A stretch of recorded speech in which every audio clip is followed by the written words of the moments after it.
cumprimentar os amados com a paz do Senhor Jesus, que Deus venha estar abençoando a sua vida. Chegamos a mais uma videoaula da nossa lição de adolescente.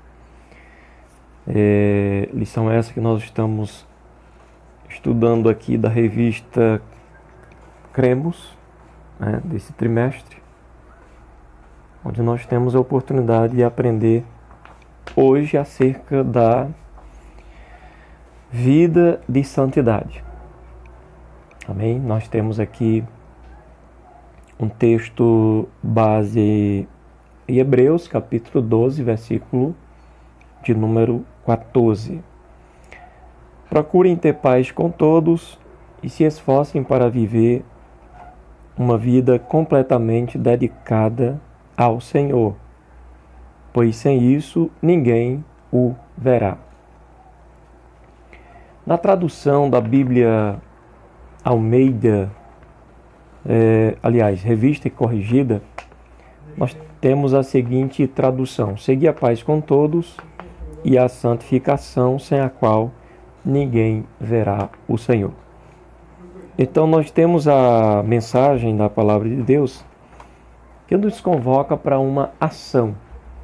E a ação é justamente uma vida de santidade. Nós iremos aprender nessa lição algumas coisas interessantes com relação à santidade.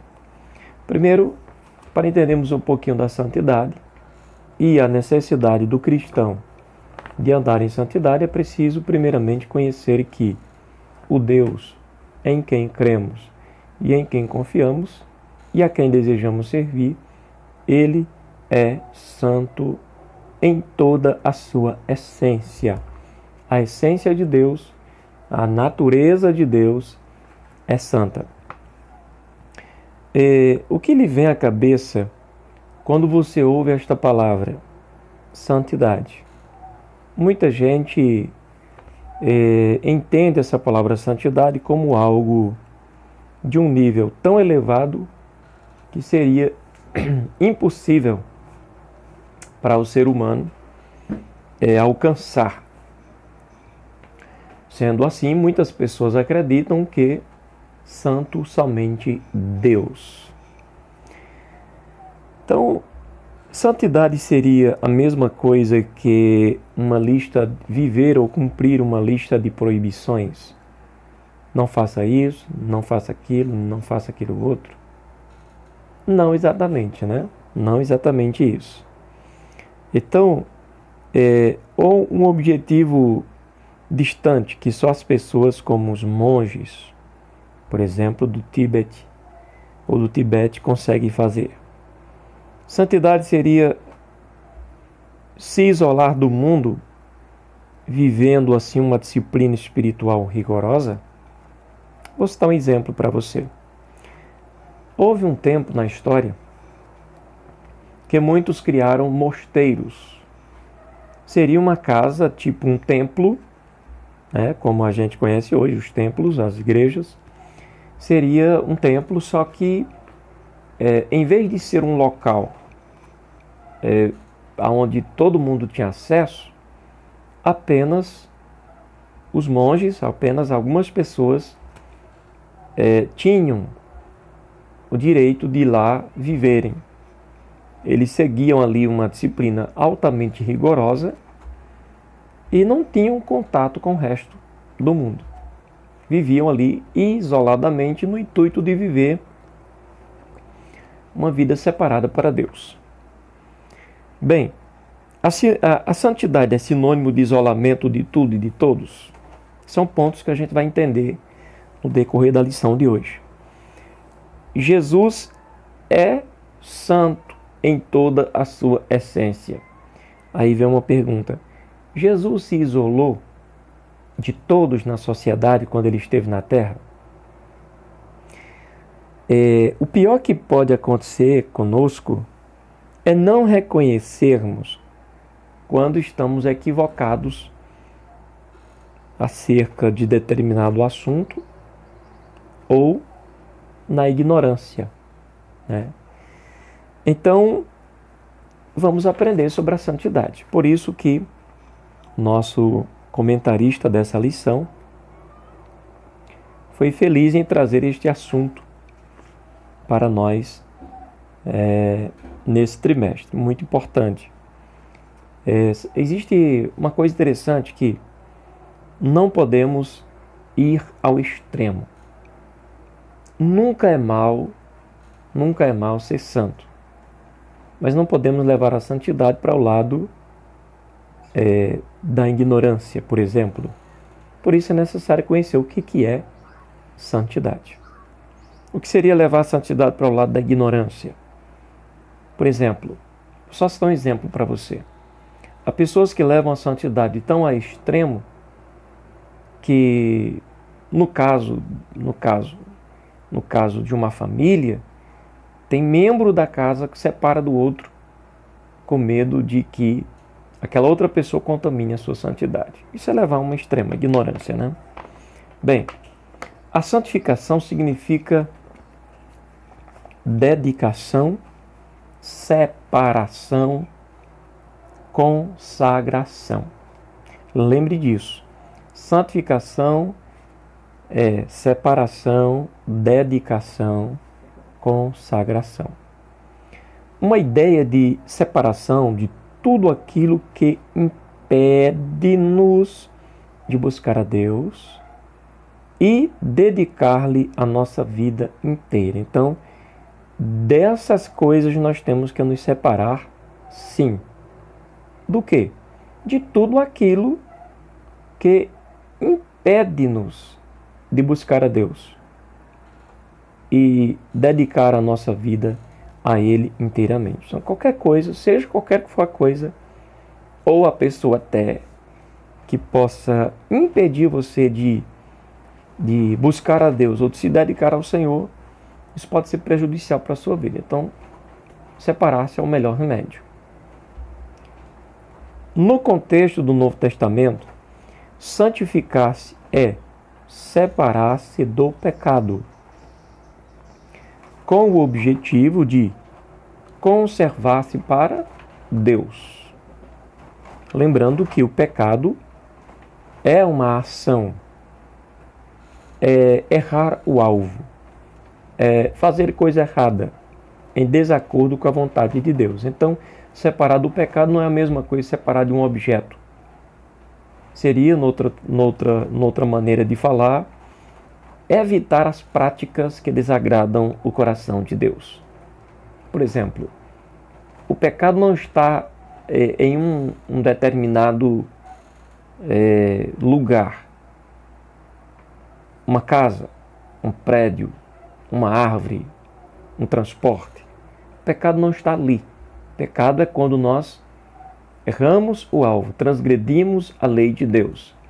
Então é algo que nós temos que lidar diretamente contra ele, evitando a prática dos atos e das ações más. Por que é interessante fazer isso? Evitar as práticas más. Porque assim você vai estar se consagrando a Deus, se dedicando a Deus, e aí você vai estar vivendo uma vida de santidade. Devemos nos conservar para Deus em adoração e prestação de um serviço amoroso e espontâneo ao próximo. Os pecados que enfrentamos ao longo da nossa vida cristã não são fáceis. Todo pecado é o que o próprio nome diz, pecado. Não por acaso, a pergunta surge na mente de qualquer pessoa crente.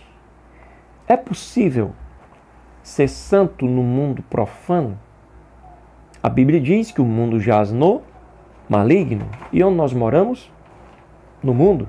Nós nascemos no mundo, crescemos no mundo, nos relacionamos com as pessoas deste mundo e aqui neste mundo morreremos. A não ser que Cristo nos arrebate antes. Mas a pergunta é possível? É possível ser santo neste mundo profano? A palavra de Deus, a Bíblia Sagrada, não titubeia ao responder que não somente é possível, como ela estimula uma vida de santidade. Aqui, agora, neste mundo. Onde está escrito em Hebreus 12:14, que nós já lemos inclusivamente. Se esforcem para viver uma vida completamente dedicada ao Senhor. Ou seja, veja bem, a santidade não cai do céu prontinha, como o orvalho cai sobre as plantas. Nós temos que ter um esforço, é o que a palavra de Deus nos ensina. Talvez alguém interprete que eu esteja falando, ensinando o legalismo, a santidade ou a justificação através das minhas próprias obras. Mas não é isso que eu estou falando. Nós estamos falando da santidade que, a maneira que o cristão vai se relacionando com Deus, essa santidade vai aumentando. Essa santidade vai se aperfeiçoando. E é necessário que todos entendamos e reconheçamos que há um esforço, sim. Há um esforço, sim. Não é um conjunto de regras. Não toque, não faça, não olhe. Não é exatamente isso. É você conhecer a palavra de Deus, é você amar a Deus, amar a Cristo, é você, no seu coração, decidir determinados comportamentos ou decidir evitar determinados comportamentos, porque você sabe que se você praticar determinadas coisas ou agir de determinadas maneiras, você vai estar infringindo a vontade de Deus, o que evidentemente é pecado. Entende? Então, tudo dentro do âmbito do relacionamento com Deus. Então, o texto bíblico diz: se esforcem para viver uma vida completamente dedicada ao Senhor. Se não houver esforço, ninguém consegue viver dedicadamente ao Senhor sem esforço. Por quê? Porque é preciso haver, em muitos casos, renúncia. E nós não renunciamos sem esforço. Nós não renunciamos coisas erradas sem um esforço. Tem que ter um esforço. Se quisermos ver a Deus, é preciso nos esforçar para viver uma vida de acordo com a vontade e os valores de Deus. Veja bem, houve um momento em que Jesus ele curou um homem, mas antes de curar o homem, ele disse assim: perdoados estão os teus pecados. Veja bem, Jesus não veio para julgar ninguém, veio para salvar. E ele fez isso com perfeição. Ele nunca lançou em face de ninguém o pecado de ninguém, mas ele perdoava de pronto. Mas, em outro momento, ele perdoou o homem e depois o curou. Em outro momento, quando ele encontra-se com esse homem, ele adverte para que o homem não voltasse a pecar mais, para que o seu estado não se tornasse pior do que o que era antes. Aí a pergunta que eu faço é: ora, se Jesus falou para esse homem evitar o pecado, você acha que ele evitaria o pecado sem esforço? De forma nenhuma.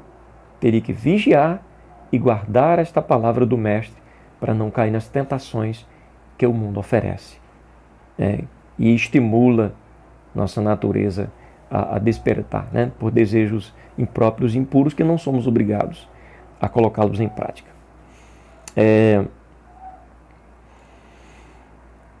Mas é claro que nos referimos à pessoa nascida de Deus, ou seja, se quisermos ver a Deus, é preciso nos esforçar para viver uma vida de acordo com a vontade e os valores de Deus. Existem valores de Deus, diferentes dos valores deste mundo.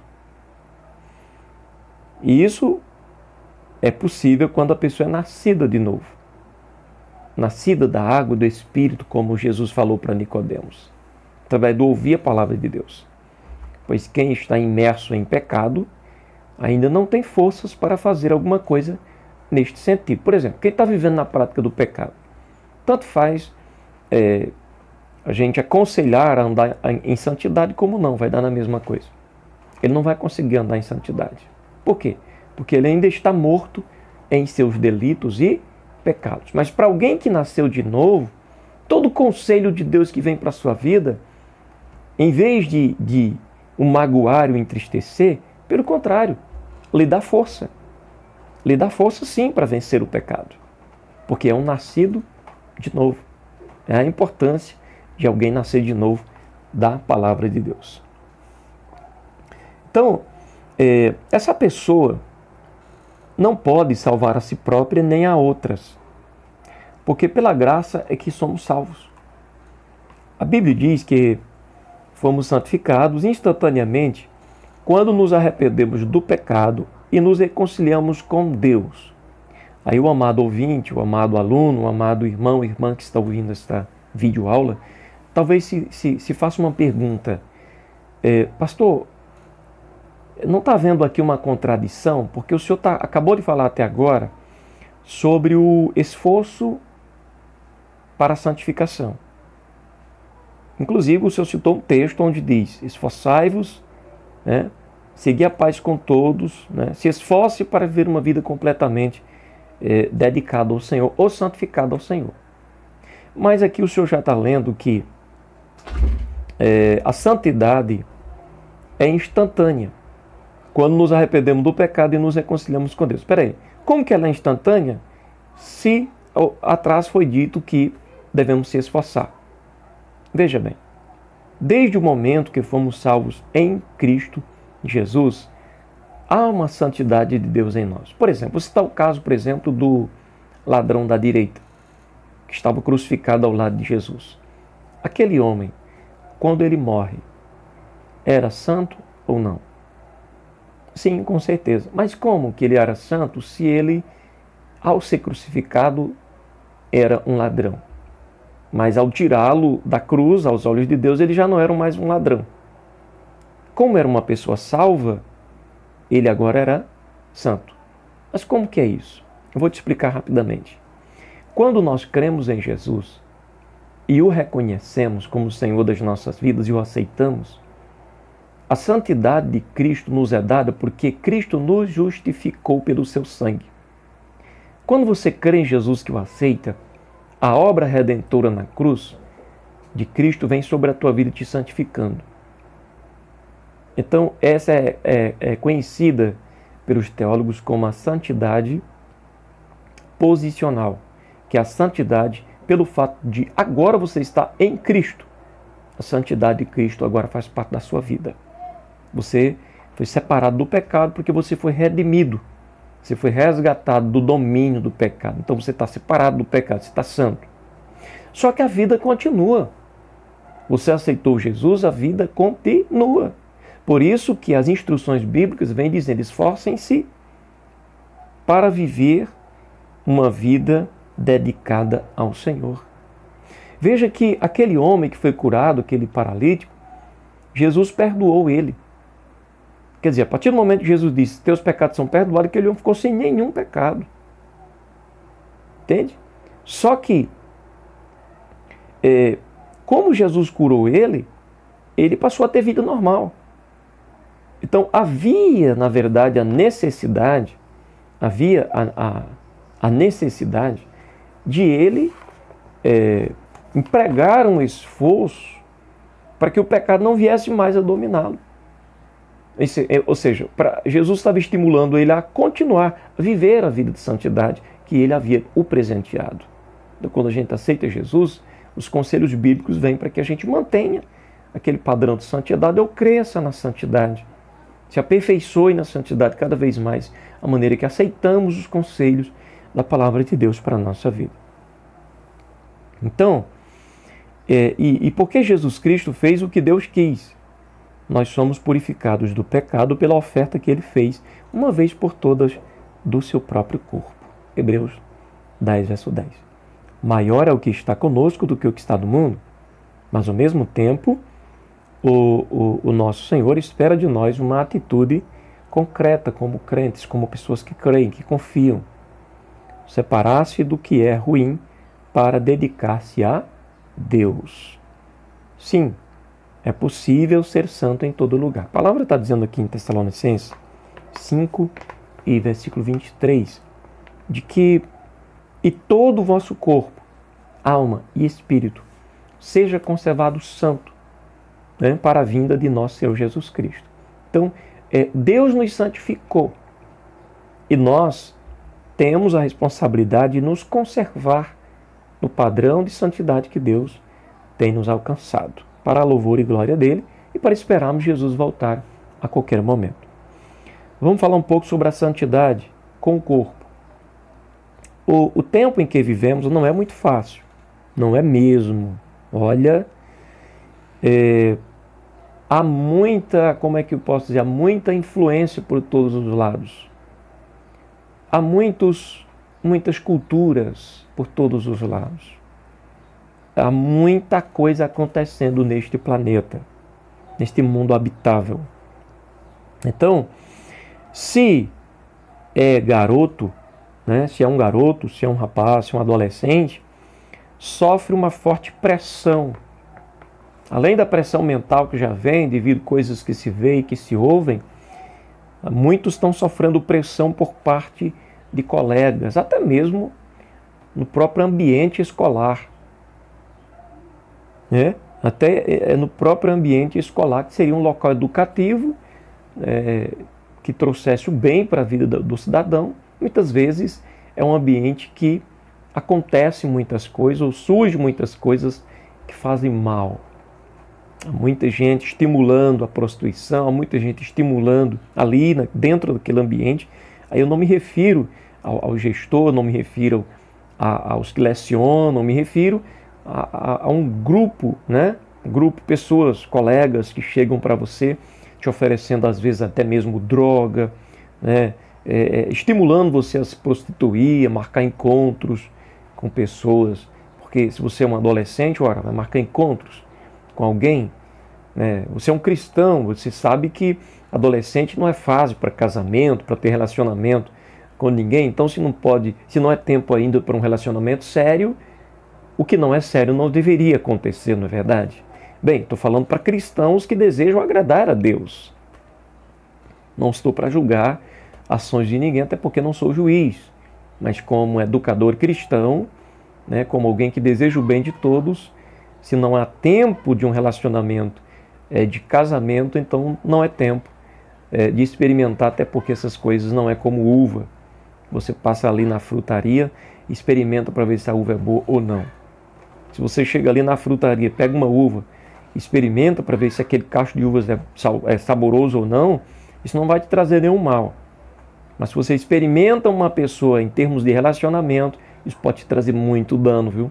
Muito. Além de danos materiais, dano mental, emocional, até mesmo espiritual. Melhor vigiar e estar atento. Então, como por exemplo, muitas vezes os colegas chegam e até mesmo faz aposta, né? Entre eles, os adolescentes, os rapazinhos, né? Estão naquela fase de galã, né? Fase de que os hormônios estão se acelerando aí. Muitos deles chegam para os outros: vamos postar, vamos fazer uma aposta aqui, vamos ver quem fica com mais meninas, né? Vamos ver quem fica com mais meninos. Quer dizer, fica, né? Fica não faz parte da vida de quem tem compromisso com Deus, porque essas coisas desonram o corpo que é templo e morada do Espírito Santo. Se é menina, a pressão, muitas vezes, das colegas, é para que elas possam praticar coisas também desagradáveis a Deus. As meninas também, muitas vezes, são estimuladas a ficarem com meninos, mesmo sem que aquela pessoa gostar, amar aquela pessoa, né? Ou mesmo sem estar em tempo, fase, época de um relacionamento sério. Então, se não é época, se não é tempo de relacionamento sério, evita o paliativo, evita aquilo que é passageiro, evita aquilo que pode apenas te trazer dor, sofrimento, angústia, né? E inclusive uma vida de pecaminosidade. Mas a grande verdade é que tudo isso não tem fundamento algum. É a hora de buscar a Deus de todo coração e mente, respeitando o próprio corpo, que é o templo e é morada do Espírito Santo. Olha que privilégio você tem da parte de Deus. O seu corpo não é para os outros. Há muitas pessoas preocupadas em agradar os outros com o corpo, até mesmo vestindo-se de maneira desonrosa, de maneira a exibir o seu corpo, porque a colega disse que você ficou bonita, né? O colega disse que você ficou bacana daquele jeito, com aquele tipo de veste atraente ali, né? Provocando lascívia. Mas a Bíblia nos ensina que o nosso corpo é do Espírito Santo e, como tal, devemos tratar dele de maneira a honrar o Espírito de Deus com ele. Por isso, tanto meninos quanto meninas, ambos, homens e mulheres, né? Tanto meninos como meninas, devem, como bons filhos de Deus, vestir-se e portar-se com decência, evitando o exagero, evitando atrair os olhares para seu corpo, levando homens ou mulheres a produzirem lascívia no seu coração, desejos malignos, ou desejos carnais, melhor dizendo. Respeito e temor a Deus. É assim que devemos ver, com respeito e com temor a Deus, vivendo sempre para a sua glória. Nós falamos da santidade do corpo, que tem tudo na relação com a santidade da mente, que vamos falar agora.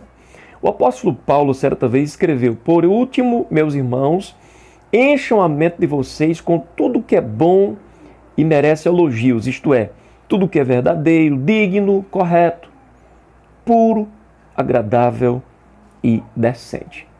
Está lá em Filipenses 4, verso 8. Graças a Deus, ninguém tem acesso à nossa mente. Incrível isso, que bom, que boa notícia. Pois se alguém tivesse, quantas coisas saberia sobre o que se passa em nossa mente? Ainda bem que o que você pensa, ninguém consegue saber. Só Deus que é onisciente. Imagina se seus pais, seus irmãos, seus amigos, seus colegas, seus professores, enfim, todos em sua volta pudessem saber o que você pensa. Seria uma tragédia, sim, porque às vezes pensamos coisa que misericórdia. Mas o que a palavra de Deus está ensinando? A pensarmos, encher a mente das coisas que merecem ser elogiadas. Das coisas verdadeiras, dignas, corretas, pura, agradável. Encher a mente de coisa decente. Isso é nossa responsabilidade. Por isso, pedimos sempre perdão pelos nossos maus pensamentos a Deus. Pedimos perdão, sim. Se você alimentar a sua mente com impureza, aí entra a nossa responsabilidade. Pedimos perdão, sim, mas devemos procurar viver esse versículo. Porque o responsável pela nossa mente somos nós mesmos. Uma certa vez alguém me perguntou: mas como pode ser isso, pastor? Porque como eu posso impedir meu pensamento? Como eu posso ficar sem pensar? Verdade, ninguém pode ficar sem pensar. Ninguém absolutamente. É impossível você deter, impedir um pensamento, porque quando você percebe, pensou. É verdade, mas uma coisa é você pensar, uma coisa é vir um pensamento de repente. Outra coisa é você aceitar esse pensamento e ficar alimentando ele e ficar dando vazão, espaço para ele na sua vida. Uma coisa é vir um pensamento inesperado, outra coisa é você se colocar diante de algo que vai despertar pensamentos errados. Aí é onde entra a nossa responsabilidade. Aqui na lição o autor colocou algumas coisas, citou algumas coisas, veja bem, que pode despertar em nós pensamentos desagradáveis a Deus, que farão mal, que são pecaminosos. Por exemplo, quando você se coloca diante de jogos violentos, o que você espera que venha na sua mente? Violência. Por quê? Porque você se colocou diante de algo violento. Então vai vir na sua mente pensamentos violentos, mesmo sem você querer. De repente você está ali, você não está nem jogando mais, mas vem aquele pensamento estranho, porque sua mente está sendo alimentada com aquilo. Outro exemplo é colocado. Por exemplo, pensamentos de impureza. Quando você tem acesso a fotos pornográficas de meninos, nus, ou meninas seminuas, ou nuas até mesmo. Ora, que pensamento vai vir na sua mente? Pensamentos impuros, pensamentos impróprios. Por quê? Porque você se expôs àquilo. Por que meu posicionamento como cristão é totalmente averso ou contra novelas? Porque nas novelas você vai ver cenas e gestos que depois poderão despertar em você pensamentos ilícitos aos olhos de Deus, assim como também diversos filmes e séries, enfim, por aí vai. É melhor evitarmos coisas que possam envenenar a nossa mente. Então, para não sofrer um ataque, é melhor não tomar veneno. Tá bom, gente? É isso aí. Vale a pena ir na contramão do círculo de colegas que te querem ver fazendo coisas erradas, porque pode até haver pessoas que te estimulam a fazer coisa errada, mas depois essas próprias vão estar rindo da sua cara ao ver o teu fracasso, ao ver a tua derrota. Ao invés de pensar no que é ruim, pense no que é bom. Mas para você pensar no que é bom, se coloque diante de coisas boas. Ao invés de dar vaia, né? Ao invés de pensar em dar vaia em alguém, pense no elogio. Então não se acompanhe de pessoas que gostam de estar vaiando os outros, porque senão de repente sua mente vai ser despertada a fazer a mesma coisa. Pense no elogio. Pense que o elogio é mais saudável, é algo bom, é bem melhor do que uma vaia. Ao invés do falso, pense no verdadeiro. Acompanhe-se de pessoas verdadeiras. Busque o que é verdadeiro. Ao invés do desrespeito, pense no respeitoso. É muito bom você ser uma pessoa respeitosa, respeitar alguém semelhante a você, respeitar os mais velhos, respeitar os seus pais, né, respeitar seus professores, enfim, respeitar as pessoas na sociedade. Isso é muito bom. Faz muito bem para a saúde, inclusive para a saúde emocional das pessoas. Ao invés do errado, pense no correto. Ao invés do impuro, imundo, pense naquilo que é puro, cristalino. A palavra de Deus está cheia de coisas assim. Ao invés do desagradável, pense no agradável. Ao invés do indecente, pense no decente, na ordem. Que a sua mente seja santa para a glória de Deus. Tá bom? Vamos ao último ponto para a gente finalizar. Palavra e oração. Para consagrar sua vida ao Senhor, o Criador do céu e da terra, não há ferramenta melhor do que a palavra de Deus e uma vida de oração. Se você deseja consagrar sua vida a Deus, o pontapé inicial que te levará a um bom desenvolvimento e conclusão, palavra de Deus e oração. Sem essas duas ferramentas, a gente não tem força espiritual para reagir, para manter um padrão de santidade em meio a este mundo corrupto, em meio a este mundo que a Bíblia é quem diz, não sou eu que estou julgando, é a Bíblia que diz, jaz no maligno. E o maligno é completamente oposto a Deus. O maligno é treva, Deus é luz. Se nós queremos ser conduzidos pela luz, é preciso absorver a palavra de Deus e orar ao Senhor, pedindo a Ele a sua ajuda. Então, separe um dia pela manhã para orar, ler a palavra, aproveite como consequência deste objetivo, faça também um momento de jejum, veja um tempo que você pode ficar abstendo-se de tudo, ore, leia a palavra, busque a Deus, Deus vai te ajudar. Você pode começar orando, entoar cânticos espirituais que te levam a adorar a Deus, isso é muito bom. Em seguida, leia a palavra meditando em cada frase, deixe a palavra de Deus penetrar o seu coração, penetrar a sua mente. Uma vida de santidade não acontece da noite para o dia. Depende exclusivamente das pessoas que têm um propósito sublime com Deus. Aí talvez alguém diga assim, pastor, mas não depende do Espírito Santo? O Espírito Santo de Deus, ele nos convida, nos chama, ele põe diante de nós a palavra para que nós possamos ouvir. Ele nos dá força, nos dá capacidade. Mas nós temos que reagir a esse chamado. Nós temos que aceitar o chamado do Espírito Santo. Tá bom? Nada melhor que ter uma experiência a sós com Deus para saber o quanto Ele te ama e te quer bem. Queridos, não espere as coisas acontecerem no meio da multidão. Talvez você goste muito daqueles momentos ali na igreja. A igreja cheia de gente, um pregador de fora pregando, aquela palavra que toca o coração, e você espera que nesse momento, num dia como esse, você se emocione, chore, se alegre. Isso é muito bom? Sim, é muito bom. Mas a vida cristã não se resume a isso. Isso é apenas uma pequena parcela na tua vida. Uma pequena, não é uma grande, é pequena. O que mais é importante na tua vida é um relacionamento diário com Deus, e esse relacionamento diário com Deus não é possível acontecer na multidão.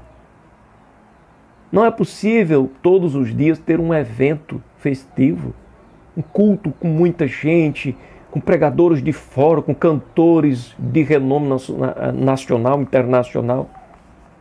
Não.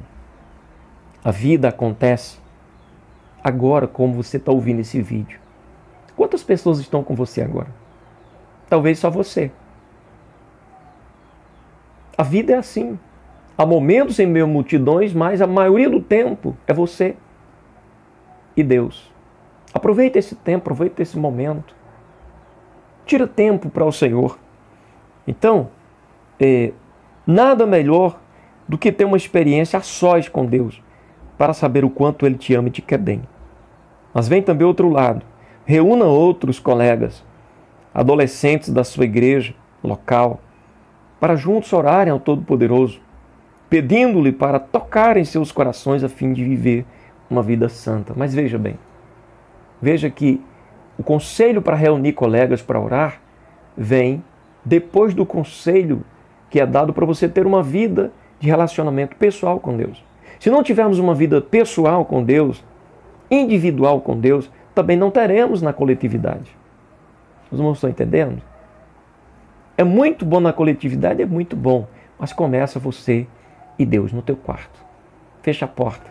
Chegou a hora de falar com Deus. Então, queridos, para terminar, devemos colocar a nossa necessidade diante de Deus, pois a santidade é o compromisso de todos os que tornaram-se membros do corpo de Cristo. Batizaram-se e participam do pão e do cálice do Senhor. Cremos numa vida de santidade. Cremos numa vida separada para Deus, a fim de andarmos em santidade. Tá bom? Queridos, que Deus abençoe a sua vida. Lute, persista. Deus está interessado em te ver um futuro homem de Deus, cheio do Espírito Santo. Uma futura mulher de Deus, com o seu lar, com a sua família, abençoados. Estamos no mundo, mas que possamos ser aquele povo que Jesus disse. Que Jesus orou por nós ao Pai, dizendo: Pai, eles não são do mundo, por isso que o mundo odiou eles. Eles estão no mundo, mas não são do mundo. Santifica-os na verdade. A tua palavra é a verdade. Ame a palavra de Deus. Guarde-a no seu coração, que ela é poderosa para santificar a tua alma. Que Deus abençoe a tua vida. Até a próxima aula, em nome de Jesus de Nazaré.